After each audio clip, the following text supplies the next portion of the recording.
Bismillahirrahmanirrahim. Assalamualaikum warahmatullahi wabarakatuh. Pemirsa MTA TV yang semoga Allah meridhoi kita semuanya.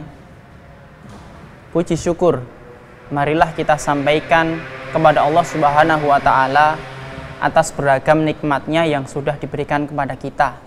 Dan semoga kita yang pada hari ini masih menikmati indahnya Ramadan akan disampaikan kepada ujungnya, yang semoga Allah juga membalasnya dengan baik di akhirat nanti.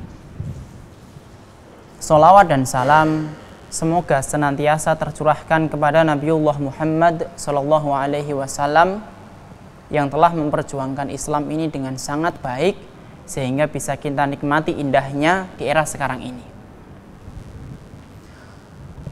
Pemirsa MTA TV yang semoga dirahmati Allah Subhanahu wa taala. Di dalam episode kehidupan seseorang, menikah adalah salah satu episode yang sangat panjang di dalam part-part episode yang mereka alami di dalam hidup. Karena di dalamnya akan ada pengabdian seorang perempuan yang kita sebut sebagai seorang istri dengan ibadah besarnya melayani seorang laki-laki yang kemudian dia halal dengannya yang kita sebut sebagai seorang suami. Dan ibadah ini bukan ibadah yang pendek, bukan ibadah yang dilakukan hanya sekedar 1 menit, 2 menit, 1 jam. Akan tetapi ibadah yang dilakukan perempuan ini tadi kepada laki-laki yang sudah halal dengannya adalah ibadah yang sangat panjang sekali. Maka tentunya agar ibadah yang panjang itu, pengabdian yang sangat luas itu bisa berjalan dengan sangat baik, maka haruslah dibalut dengan yang namanya rasa cinta, kasih dan sayang. Maka ketika kita runtut semua itu akan sampai kepada sesuatu hal yang menarik. Apa itu? Adalah sesuatu yang membuat istri itu menjatuhkan cintanya kepada laki-laki yang ingin dia jadikan sebagai suami. Karena apa? Dia sadar secara penuh siapa yang akan dia pilih nanti adalah orang yang harus ia taati sampai akhir hidupnya. Sampai Allah betul-betul memisahkan keduanya. Maka dari ini otomatis perempuan juga tidak mungkin mencari pendamping yang sembarangan. Tidak mungkin seorang perempuan itu mencari pendamping hidup untuk menuntun hidupnya menuju surganya Allah itu dengan laki-laki yang tidak mengerti kepada Allah Subhanahu wa taala. Karena sekali lagi, bahwa laki-laki yang ia pilih itu akan menjadi imam yang harus dia ikuti apapun gerak-geriknya dan apapun perintahnya. Maka dari sini akan timbul satu pernyataan yang nyata bahwa pasti setiap perempuan itu akan menorehkan di dalam tinta untuk seperti apa suami yang harusnya diidam-idamkan agar bisa menuntunnya ke dalam surga. Karena seorang perempuan solihah tentunya akan berpedoman kepada Al-Quran, akan berpedoman kepada hadis dalam memilih pokoknya seperti apa calon suami yang harus hadir di dalam hidupnya. Tidak hanya sekedar tampan, tidak hanya sekedar kaya raya, bukan itu. Karena ketampanan hilang dan tidak akan membawanya ke surga. Harta juga akan habis dan tidak akan membawanya ke surga. Maka di sini saya akan membawakan sebuah kondisi seperti apa seorang laki-laki yang mungkin diidam-idamkan oleh perempuan yang ini luar biasa sekali. Adalah satu kejadian antara Musa alaihi salam bertemu dengan 2 putrinya Syuaib, yang kemudian Allah jelaskan itu di dalam surat Qasas ayat 26-27.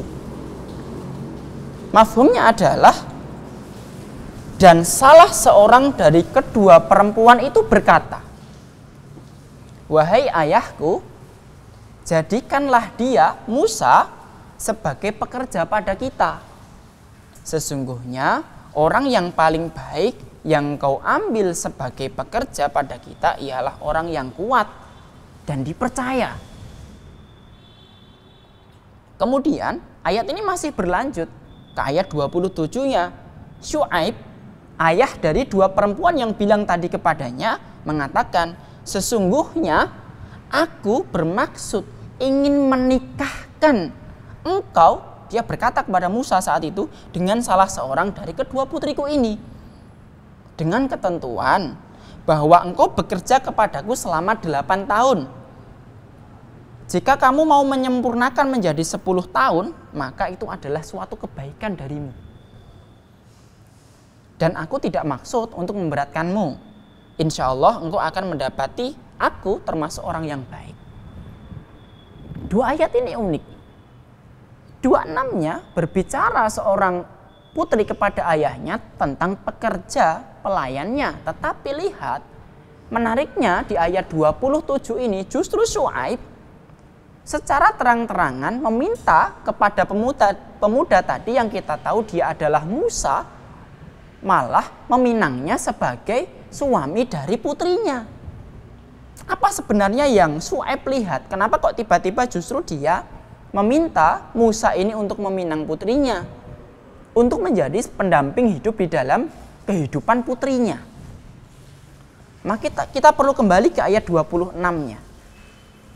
Di ayat 26 tadi, secara tidak langsung putrinya itu memberikan dua buah kriteria suami yang sangat bagus sekali yang dia inginkan, yang dia meyakini itu bisa membimbing dia ke dalam kebaikan dan akan membawanya ke surga. Apa itu? Di ayat 26 tadi dikatakan dua kriteria itu adalah al-qawiyul amin.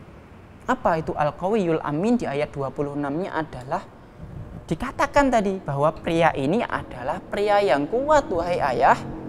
Pria ini adalah pria yang dipercaya, wahai ayah. Dari ucapan putrinya ini, Syuaib maksud, sehingga langsung mengangkatnya menjadi calon suami dari putrinya.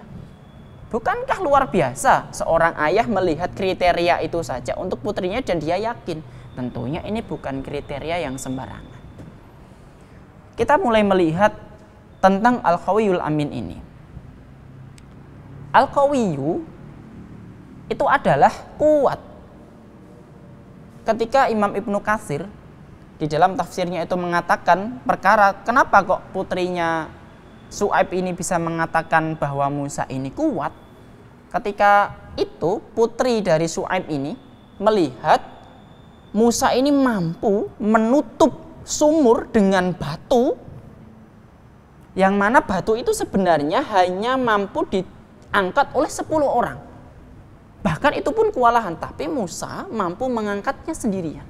Itu yang pertama. Kemudian kenapa kemudian putrinya Syuaib ini bisa menyimpulkan bahwa dia ini adalah bisa dipercaya? Imam Ibnu Katsir juga menjelaskan di dalam kitabnya bahwa ketika kedua putri dari Syuaib ini tadi membawa Musa menghadapkan kepada ayahnya, maka putri dari Syuaib ini berjalan di depan Musa.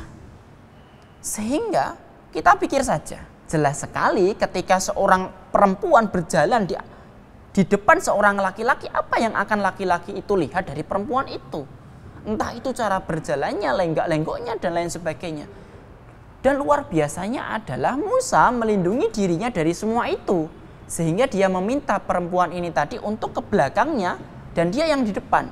Dia hanya minta, arahkan aku harus ke kanan atau ke kiri. Terserah caramu bagaimana. Ini luar biasa.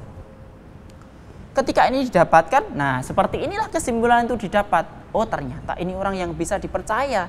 Dia bisa menjaga dirinya dari saya. Baik. Kemudian kita bahas lagi tentang al-qawiyu, kekuatan. Kenapa itu kriteria diambil? Pada saat itu kekuatan itu menjadi simbol yang sangat baik. Kenapa? Karena pekerjaan pada zaman itu didominasi oleh fisik. Pekerjaan pada zaman itu didominasi oleh kekuatan dan tenaga. Maka perempuan ini yakin, oh kalau pria ini tadi kuat mengangkat batu itu, maka dia juga mampu bekerja dengan sangat baik. Sehingga timbul yang namanya rasa tanggung jawab di dalam dirinya Musa. Itulah yang dilihat oleh putri-putri daripada Syuaib. Maka yang pertama ini luar biasa adalah bahwa pria itu yang menjadi idaman semua perempuan, yang pasti tertulis di dalam surat atau tertulis di dalam kertas kriteria adalah suami itu adalah orang yang bertanggung jawab di dalam hidupnya. Maka tanggung jawab ini penting, baik tanggung jawabnya secara lahiriah maupun tanggung jawabnya secara batiniah. Lahiriahnya dengan menafkahinya, batiniahnya dengan membimbingnya untuk menuju hal yang lebih baik lagi. Di samping itu, tanggung jawab ini secara lahiriah maupun batiniah juga harus dikuatkan. Seorang pria juga harus kuat mampu bertanggung jawab untuk lebih dalam ekonominya.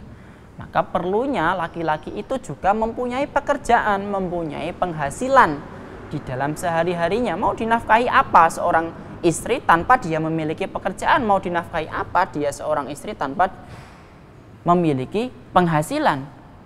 Baik untuk memberikan nafkah secara lahirnya maupun batinnya juga sama. Karena nafkah batin itu timbul, kenyamanan itu timbul ketika nafkah lahirnya itu juga terpenuhi. Baik, kemudian yang kedua itu adalah tentang tanggung jawab. Yang kedua yang akan kita bahas adalah al-amin, kepercayaan. Kepercayaan. Kenapa bisa percaya seperti itu? Ternyata Musa ini bisa menjaga pandangannya sendiri, bisa menjaga akhlaknya. Ketika laki-laki itu di luar bisa menjaga akhlaknya, bisa menjaga pandangannya, semua perempuan juga akan menyukai itu. Pasti mencari laki-laki yang ketika di luar itu bisa menjaga pandangannya, bisa menjaga akhlaknya. Karena apa? Dia bisa menyimpulkan, oh suami saya ini suami yang sangat setia. Dia di luar saja tidak melihat wanita lain. Ini poin kedua adalah sebuah kesetiaan. Kesetiaan ini juga bisa kita ambil dalam dua tempat. Satu di dalam rumah, yang satu adalah ketika di luar rumah. Di dalam rumah misalkan sederhananya begini. Seorang perempuan itu biasanya dia sering mengkode. Mungkin bertanya, apakah kamu masih mencintai saya, Mas? Sering kode-kode itu muncul dari lisan seorang perempuan. Maka sebagai seorang laki-laki itu kita juga harus peka. Harus peka menunjukkan bahwa memang dirinya itu masih mencintai perempuan itu untuk mendapatkan ketenangannya. Maka akan mendapatkan keyakinan dari perempuan itu tadi bahwa oh suami saya ini masih setia dengan saya dengan cintanya. Ketika misalkan seorang istri ini masak gitu, masak, dia mau mencicipi makanan istrinya dan mengatakan, ternyata masakan kamu enak juga ya. Ini wujud membahagiakan istri, mendapatkan kesimpulan istri tadi, oh suami saya ini setia sekali, mau memuji saya. Pujian suami terhadap istri itu berdampak luar biasa terhadap perasaan seorang istri. Maka penting sekali seorang suami membiasakan seperti itu di dalam hidup berkeluarganya. Tidak perlu dikode oleh istri, otomatis saja. Kemudian yang kedua adalah ketika ketika suami itu berada di luar rumah. Apa? Adalah dia harus mampu menjaga pandangannya, menjaga akhlaknya agar tidak melihat wanita lain. Yang mana dia harus tahu, ada istrimu di rumah yang harus kamu jaga hatinya, yang harus kamu jaga perasaannya. Dan itu jangan sampai terbawa ke rumah. Kondisi di rumah dengan kondisi di luar harus kita sinkronkan untuk mendapatkan kepercayaan seorang istri. Oh suami saya ini ternyata suami yang setia. Kesetiaan ini penting sekali untuk kelangsungan hidup mereka, agar istri ini mampu mensupport suami. Kalau suami ingin disupport istri, itu tadi, satu, berikan tanggung jawabnya, lahiriahnya maupun batiniahnya. Berikan kesetiaan itu sepenuhnya. Di luar berikan kesetiaan itu, di dalam rumah tunjukkan kesetiaan itu kepada seorang istri. Pemirsa MTA TV yang dirahmati Allah Subhanahu wa Ta'ala, dua kriteria ini luar biasa. Maka berikan dua kriteria ini kepada hati setiap laki-laki agar dimiliki untuk ke depan ketika sudah berkeluarga menjadi keluarga yang sakinah, mawaddah, warahmah, dan bisa sampai ke surga bersama-sama. Pemirsa MTA TV yang dirahmati Allah Subhanahu wa taala, sedikit yang saya sampaikan semoga memberikan satu nasihat baru kepada kita, memberikan manfaat dan membuka hati kita untuk menjadi orang yang lebih baik. Barakallahu fikum. Assalamualaikum warahmatullahi wabarakatuh.